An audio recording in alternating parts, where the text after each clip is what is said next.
ఈయన గారు వచ్చేసరికి భోజనం కనబడలేదని ఇక చూడండి కష్టపడి కొనుక్కున్నటువంటి ఆ కొండలన్నీ తీసుకొని నేలకేసి కొడతా ఉంటాడు. మళ్ళీ నువ్వేగా కొని పెట్టాల్సింది. ఆంటీ గారికి నష్టమేమి లేదు అంకుల్ గారు, అంకులు నీకే నష్టం, నీ జేబుకే నీ పర్సుకే చిల్లు పడుతుంది. ఏది కనబడితే అది వేసి కొట్టేవాళ్ళు. వెనకడికి ఒకటి కోపం వచ్చి ఏం చేశాడంటే ఆయన టీవీకి వేసి కొట్టాడంట. దేనికి వేసి కొట్టాడట? టీవీకి వేసి కొట్టేశాడంతే. టీవీ పగిలింది. స్క్రీన్ బాయ్ రోజు న్యూస్ చూసేవాడు పాపం మరుసటి రోజు నుంచి న్యూస్ లేదు. ఏం చేస్తాడు? మళ్ళీ పోయి కొత్త టీవీ కొనుక్కొని ఇన్స్టాల్మెంట్లు వస్తాయి కదా, అందుకే ఇన్స్టాల్మెంట్ నీ కొరకే పెట్టారు, తీసుకొచ్చి మళ్ళీ తగిలించుకున్నాడట. చూసారా? తన కోపమే తన శత్రువు. నీకెవరో కాదు శత్రువు, నీ కోపమే నీ శత్రువు. కోపం రావచ్చు కానీ హద్దులు మీరకూడదు, జాగ్రత్త. తర్వాత మాట క్రోధము. క్రోధం బాబోయ్, కొంతమంది క్రోధం ఎక్కువ.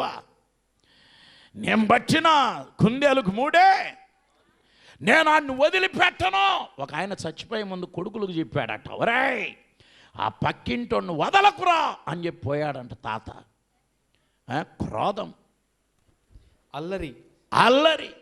ఈ అల్లరి అంటే మనం ఏదో క్లాస్ రూమ్లో అల్లరి చేసే అల్లరి గురించి కాదు ఇక్కడ రాయబడింది. కొంతమందికి ఇదే పని, ఇతరులను అల్లరి పాలు చేయటం. అల్లరి చేస్తూ ఉంటారు ఇతరులు. ఎవరు వాళ్ళకు నెమ్మది ఉండదు. ఈ గజ్జి పట్టిన వాళ్ళకున్న రోగం అన్నమాట. గజ్జి పట్టుకున్నాడు ఎప్పుడు గోక్కుంటా ఉంటాడు, గిటార్ కొట్టుకుంటున్నట్టుగా ఉంటాడు. అలా గోక్కుంటా ఇతరులకు కూడా నెమ్మదిని పడవాడు. ఈనాడు చాలామంది ఇతరులను పరులను అల్లరి పాలు చేసి బజారు పాలు చేసే వ్యక్తులు ఉన్నారు. దూషణ. పరులను దూషించుట. సకలమైన దుష్టత్వము మీరు సకలమైన దుష్టత్వము మీరు విసర్జించుడి. మీరు ఏం చేయాలట? విసర్జించాలి. ఎఫెసీ పత్రిక 4:31.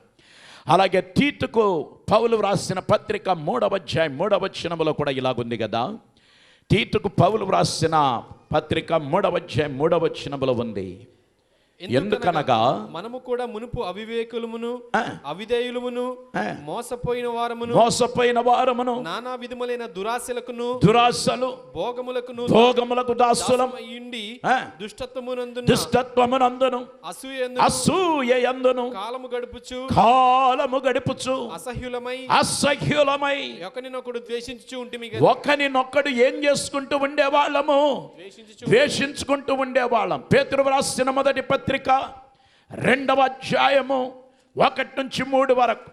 పేతురు వ్రాసిన మొదటి పత్రిక 2:1-3 వరకు ఉన్న వచనాలు. ప్రభువు దయాళుడని మీరు రుచి చూచి ఉన్న ఎడల సమస్తమైన దుష్టత్వము సమస్తమైన కపటమును వేషధారణ అసూయ సమస్త దూషణ మాటలు మాని క్రొత్తగా ఎలాగుండాలంటే క్రొత్తగా జన్మించిన శిశువులను పోలిన వారై నిర్మలమైన వాక్యమును పాలవలన రక్షణ విషయంలో ఎదుగు నిమిత్తమై ఆ పాలను అపేక్షించండి.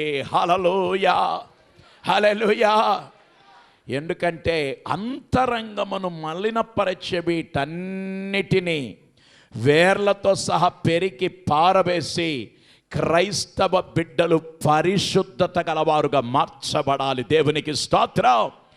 ఎందుకంటే ఇవన్నీ అంతరంగములో ఉంటాయి, లోపల ఉంటాయి. మనుష్యుని మలినపరుస్తున్నాయి, మనుష్యుని పాడు చేస్తున్నాయి, మనుష్యుని యొక్క జీవితాన్ని నిర్వీర్యం చేస్తున్నాయి, మానవుని యొక్క జీవితాన్ని భ్రష్టు పట్టిస్తున్నాయి. కాబట్టి వీటిని మనం ఏం చేయాలంటే మొత్తం శుభ్రపరచుకోవాలి. హల్లెలూయా. మొత్తం క్లీన్ చేసుకోవాలి. వేర్లతో సహా పెరికేయాలి. గట్టిగా చెప్పండి. వేర్లతో సహా ఏం చేయాలి? పెరికాయి. అయితేనే ఆధ్యాత్మిక క్షేమాభివృద్ధి. ఏ విధమైన కల్మషము లేనటువంటి చక్కని ఆత్మ సంబంధమైన పాలను మనం అపేక్షించాలి. నిర్మలమైన వాక్యమును పాలు మనకు కావాలి. అదే దేవుని వాక్యం మనకు నేర్పిస్తుంది. ఇకపోతే మహాత్ములను అనేటటువంటిది మరో కోణములో కూడా దీని గురించి రకరకాల వ్యాఖ్యానాలు ఉన్నాయి. వీరు దేవదూతలని కొంతమంది, ఇట్లాంటి దేవదూతలను దూషించారని కొంతమంది చెబుతూ ఉంటారు. ఈ వాదోపవాదాలు ఇవన్నీ మీ ముందు ప్రస్తావించి సమయం వృధా చేయటాన్ని నేను ఇష్టపడటం లేదు. కానీ ఒక దైవజనుడు అంటాడు, ఇక్కడ మహాత్ములు అనగా అభిషక్తులైన దైవజనుల గురించి చెప్పబడింది అని ఒక దైవజనుడు చెబుతున్నాడు. కొరింథీయులకు రాసిన 2వ పత్రిక 8వ అధ్యాయం 23వ వచనములో దానికి ఆధారంగా చెప్తున్నాడు ఆయన. కొరింథీయులకు రాసిన 2వ పత్రిక 8వ అధ్యాయము 23వ వచనాన్ని ఒకసారి చదువుదాం. తీతు ఎవడని ఎవరైనా అడిగిన ఎడల, తీతు ఎవడని ఎవరైనా అడిగిన ఎడల, అతడు నా పాలివాడును. చూడండి, పౌలు చెప్తున్నాడు, తీతు ఎవడని ఎవరైనా అడిగిన ఎడల అతడు ఎవరట? నా పాలివాడును. మీ విషయములో నా జత పనివాడునై పౌలు చెప్తున్నాడు, తీతు నా జత పనివాడనై ఉన్నాడనియు. మన సహోదరుని ఎవరని అడిగిన ఎడల, మన సహోదరులెవరని అడిగిన ఎడల, వారు సంఘముల దూతలను క్రీస్తు మహిమనై ఉన్నారనియు నేను చెప్పుచున్నాను. పౌలు చాలా చక్కని మాట ఈ భాగంలో వ్రాస్తున్నాడు. కొలస్సీ 1:16 తర్వాత చూసుకోండి. కొలస్సీ 1:16 సంఘములోని సేవకులకు దేవునిచే అనుగ్రహింపబడిన అధికారము, గౌరవం అనేది ఉంది. దైవజనుడికి అధికారమైన, గౌరవమైన అది ఎవరిచే అనుగ్రహించబడుతుందంటే దేవునిచే అనుగ్రహించబడుతుంది. స్వయంగా తీసుకుంటే వచ్చేది కాదు ఈ అధికారం. ఆ గౌరవము ఇమ్ము అని చెప్పి అడిగితే వచ్చేది కాదు ఈ గౌరవం. ఇది దేవునిచే అనుగ్రహించబడినదై ఉంది. దేవునికి స్తోత్రం కలుగునుగాక. హల్లెలూయా. దానిని ప్రశ్నించేవారు మొదటి శతాబ్దంలో కూడా ఉండేవారు. ఎందుకంటే దైవజనుడి యొక్క అధికారమును, దైవజనుడి యొక్క గౌరవ స్థానమును ప్రశ్నించిన వారు ఆదిమ శతాబ్దములో కూడా ఉండేవారు. చిన్ని ఉదాహరణ ఒక వ్యక్తిని గురించి మీకు చూపిస్తాను. 3వ యోహాను పత్రికలో ఆ వ్యక్తి మనకు కనబడతాడు. 3వ యోహాను పత్రిక 9-10 వచనాలలో ఆ వ్యక్తి మనకు ప్రత్యేకంగా కనబడతాడు. అతని పేరు డియోత్రెఫే. ఈ డియోత్రెఫే అనేటటువంటి వ్యక్తిలో కొన్ని లోటుపాట్లు ప్రాముఖ్యంగా మనము నేర్చుకోగలుగుతున్నాం. 6 లోటుపాట్లు కలిగినటువంటి వాడు. 9-10 వచనాలు ఒకసారి, 3వ యోహాను 9-10 వచనాలు ఒకసారి చదవండి. నేను సంగమునకు ఒక సంగతి వ్రాసితిని, అయితే వారిలో ప్రధానత్వము కోరుచున్న డియోత్రెఫే మమ్మును అంగీకరించుటలేదు. ఇక్కడ యోహాను భక్తుడు చెప్తున్నాడు, మమ్మును అంగీకరించుటలేదు. వాడు మమ్మును గూర్చి చెడ్డ మాటలు మా గురించి వదరుచు, అది చాలదన్నట్టుగా సహోదరులను తానే చేర్చుకొనక, అమ్మ పెట్టదు అడుక్కు తిన్నవదంటే ఇదే, సహోదరులను తానే చేర్చుకొనక, వారిని చేర్చుకొన మనస్సు గల వారిని కూడా ఆటంకపరచుచు, వారిని చేర్చుకోవాలని మంచి మనస్సు కలిగిన వారిని కూడా ఆటంకపరచుచు సంఘములో నుండి వారిని వెలివేయుచున్నాడు. మంచి వాళ్లను సంఘములో నుంచి వెలివేస్తున్నాడు. అందుచేత నేను వచ్చినప్పుడు, ఇక్కడ యోహాన్ చెప్తున్నాడు, ఏమని చెప్తున్నాడంటే, నేను వచ్చినప్పుడు వాడు చేయుచున్న క్రియలను జ్ఞాపకము చేసుకొందును. ఆ సంఘములో గాయు అనేటటువంటి ఒక ఆత్మీయునికి ఉత్తరాన్ని వ్రాస్తూ అపోస్తులుడైనటువంటి ప్రేమాపోస్తులుడైన యోహాను చెబుతున్న మాటలే మనం చదివాం. ఈ డియోత్రెఫే అనే వ్యక్తిని గురించి వ్యాఖ్యానించాలని ఆశ ఉంది, కానీ కేవలం 6 పాయింట్లు మాత్రం చెప్పిన వర్తమానం ఈరోజు ముగించబోతున్నాను. మొట్టమొదటిగా 1, డియోత్రెఫే అధికారకాంక్ష గలవాడు. అధికారకాంక్ష ఈనాడు చాలా మందికి ఉండే జాడ్యము, జబ్బు కూడా ఇదే. అధికారం కావాలి. అధికారము యొక్క దేవత అయిన సియూస్ ద్వారా పోషించబడువాడు అని అతని పేరునకు అర్థమే ఉందన్నమాట. అధికారకాంక్ష. ఎందుకంటే అవకాశం దొరికిన చోటల్లా పెత్తనం చేయటం అనేది ఈ డియోత్రెఫేకు అలవాటుగా ఉంటూ వచ్చిందన్నమాట. రెండవదిగా సమస్యలు సృష్టించువాడు. ఈ డియోత్రెఫే అనేవాడు సంఘములోనికి జొరబడి అక్కడ సమస్యలు సృష్టించేవాడు.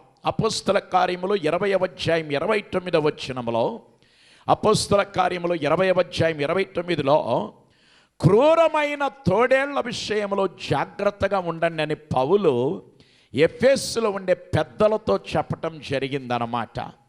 కొంతమంది సంఘములో సమస్యలు సృష్టించేవారు ఉన్నారు. మిత్రమా, అట్లాంటి వాళ్ళలో నువ్వొకరవో ఒకదానవో అయితే వెంటనే నీ బ్రతుకును జీవితాన్ని మార్చుకోమని ప్రభు నీకు హెచ్చరిక జారీ చేస్తున్నాడు. వెనక గుమ్మములో నుండి దేవుని సంఘములోనికి ఇట్టివారు ప్రవేశిస్తారు. అలాగే దేవుని సంఘములోనికి వచ్చిన తర్వాత యథార్థమైన ఉపదేశములను వక్రీకరించి స్వంత ఉపదేశములను సృష్టించి వాటి చుట్టూ అతగాడు ప్రజలను సమకూరుస్తూ ఉన్నాడనమాట. మూడవదిగా నాయక స్థాన దురాశ గలవాడు. నాయకత్వ స్థాన దురాశ గలవాడు. ఎప్పుడు కుర్చీ దక్కుతుందా అని ఎదురు చూసే రకం అన్నమాట. అందుకే ఇక్కడ వ్రాయబడి ఉంది, ప్రధానత్వము కోరుచున్నాడు. కొంతమందికి పెత్తనాలు కావాలి, కొంతమంది ప్రధానత్వం కోరుతారు. వాళ్ళకు ఆ పోస్టు, నాకు ఈ పోస్ట్ ఏంటంటే, మిత్రమా, ఈరోజు పోస్టులు కాదు కావాల్సింది, క్రీస్తు మనకు కావాలి. క్రీస్తు అడగు జాడల్లో నడిచేవాళ్ళు ప్రభువు కావాలి. హల్లెలూయా, హల్లెలూయా. నాలుగవదిగా విచ్ఛిన్నము చేయువాడు. అతడెవరండి? విచ్ఛిన్నము చేయువాడు. ఎందుకంటే ఆనాడు సంఘాలను సందర్శించే అభిషేక్తులు ఉండేవాళ్ళు అన్నమాట. యోహానుకు వాళ్ళు సహకరిస్తున్నారని ఇతగాడు వాళ్ళను స్వీకరించకపోగా ఆ సహకరించిన మంచి మనస్సు గల వారిని వెలివేశాడనమాట. ఐదవదిగా నేరారోపణ చేసేవాడు. వాడు అపోస్తులని తోటి సేవకులపై ఎప్పుడు ఆరోపణలు చేస్తూ చెడ్డ మాటలు వదరుచూ ఉన్నాడంట. ముగింపులో గిన్నెలో నుండి పొయ్యిలోనికి అన్నట్లుగా అయింది ఈ డియోత్రెఫే జీవితం. యోహాను సహోదరులను తానే చేర్చుకొనక వారిని చేర్చుకొన మనస్సు గల వారిని కూడా ఇతగాడు అంగీకరించక ఉండే డియోత్రెఫే లాంటి వాళ్ళు ఈనాడు చాలా స్థలాల్లో ఉన్నారు. కాబట్టి ప్రియా మిత్రులారా, మహాత్ములను దూషించేవారైతే ఈరోజు జీవితం మార్చుకోండి. దేవుడు మిమ్మల్ని కనికరిస్తాడు. దేవునికి మహిమ కలుగునుగాక. ప్రార్థన. ప్రభువా, ఇప్పటి వరకు నాయన 8వ వచనం మేము నేర్చుకునే కృపనిచ్చావు. అందులకై నీకు వందనాలు. ప్రతి వారము నీ వాక్యానుసారంగా బ్రతికే కృపను దయచేయండి. యేసు దివ్య నామములో వేడుకొనుచున్నాము తండ్రి. God bless you. దేవుని కొరకు మంచిగా బ్రతుకుదాం.